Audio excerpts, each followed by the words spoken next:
साथियों, जैसा कि आप लोग जानते हैं कि आप लोग का एग्जाम 18 मार्च से प्रारंभ होने वाला है। तो अगर आप क्लास 8 में पढ़ते हैं तो आपके लिए मैं विज्ञान विषय का एक मॉडल प्रश्न पत्र आया हूँ। ऐसा ही प्रश्न पत्र आपको एग्जाम में भी देखेगा।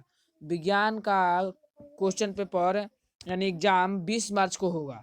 तो हम अब प्रश्न पत्र को देखेंगे। तो देखिए, आपको सबसे पहले प्रश्न पत्र में अपना नाम लिख लेना है, विद्यालय का नाम लिख लेना है, संकुल का नाम लिखना है, वर्ग क्रमांक लिखना है, प्रखंड लिखना है और जिले का नाम लिखना है। अब प्रश्न को देखेंगे हम सब। देखिए, पहला प्रश्न करा है, रिक्त स्थानों की पूर्ति कीजिए। पहला है, आसु जल विद्युत का सुचालक होता है। क्या होता है? सुचालक। दूसरा है, ताजमहल की सफेदी डैश के कारण फीकी हो रही है। तो अम्ल वर्षा। किसके कारण? तो अम्ल वर्षा के कारण। तीसरा है, हल्का लाल प्रतीत होने वाला ग्रह। तो मंगल। कौन सा हो जाएगा? मंगल। देश का प्रथम राष्ट्रीय पार्क। तो Jim Corbett national park, Uttarakhand. कौन हो जाएगा? यहाँ पर लिख देते हैं, Jim Corbett national park. National park. ठीक है। अब अंग है, वायुमंडल में डैश गैस की उपस्थिति में हरित गृह उत्पन्न होता है। तो इसका करेक्ट आंसर हो जाएगा नाइट्रोजन। नाइट्रोजन। अगला प्रश्न है, दूसरा सही विकल्प के सामने सही का चिन्ह अंकित कीजिए। पहला प्रश्न है, खरपतवार हटाने को कहते हैं। तो खरपतवार हटाने को निराई कहते हैं। दूसरा है, क्लोरोफ्लोरोकार्बन हानि पहुंचाता है। तो ओजोन परत को हानि पहुंचाता है। ग है, जीव में निरंतरता के लिए आवश्यक है। तो प्रजनन।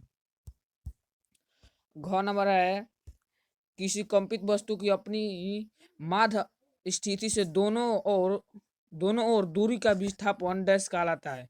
तो यह आयाम कहलाता है। अगला अंग नंबर प्रश्न है, प्रतिवर्ष जैव विविधता दिवस मनाया जाता है। तो 22 मई को प्रतिदिन जैव विविधता दिवस मनाया जाता है। अब 3 नंबर है, मिलान कीजिए। तो देखिए, कलम ये है, ये कलम ब है। ये देखिए, लिटमस पत्र। तो अम्ल और क्षार का सूचक है। पत्तियों का हरा रंग का लवक। तो क्लोरोफिल। पैरामीशियम। तो एक कोशिकीय जीव।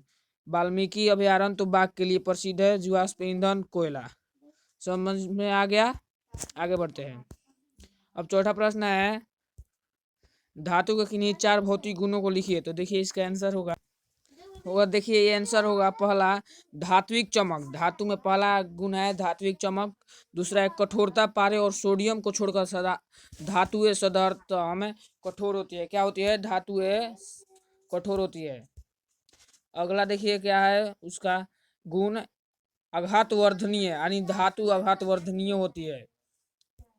और है तन्यता, धातुएं तन्य होती है, यानी उसे खींचकर कुछ भी बनाया जा सकता है धातु को।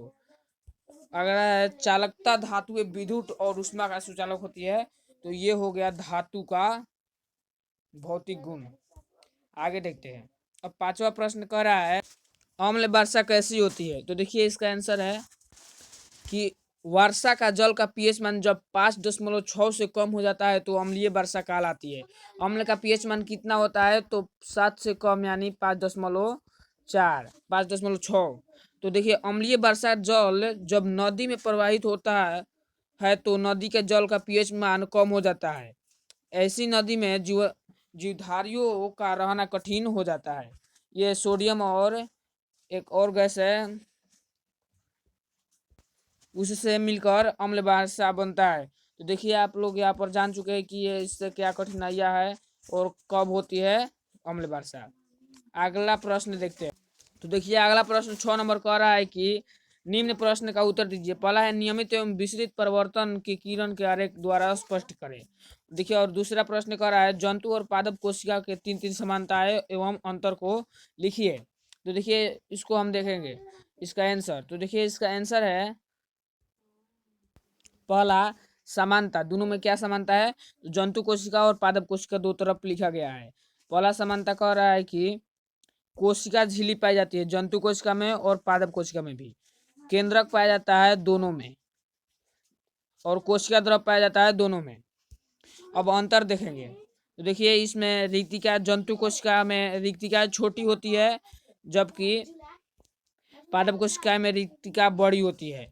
अब देखिए और अंतर है कि जंतु कोशिका में हरित लवक नहीं पाया जाता है, जबकि पादप कोशिका में हरित लवक पाया जाता है। आप लोग अंतर को और समानता को समझ गए।